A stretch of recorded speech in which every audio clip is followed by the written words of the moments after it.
Dinadapa rin ang sama ng panahon ng ilang lugar sa Zambales at Bataan. Para sa update, nasa linya natin si Johnny Reblando. Johnny, go ahead.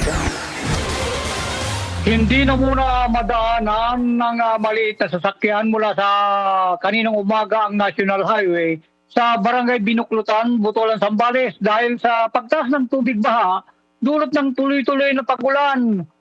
Paalala ng mga motorista, wasan muna ang apektadong lugar habang patuloy na minumonitor ng PDRRMO Zambales ang kondisyon ng mga kalsada sa lalawigan katuwang ang mga local government offices.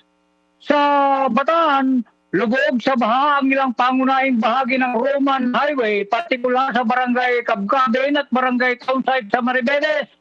Pinayuhan ng lahat ng mga motorista, lalo na ang mga gumagamit ng maliliit na sasakyan na kung kinakailangan, iwasang dumaan sa mga bahaging may mataas na tubig baha. Sa Olongapo, binahari ang daan sa may public market.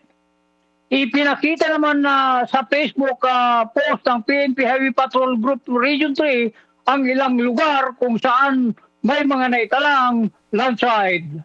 Alright, maraming salamat sa iyong ulat, Johnny Reblando.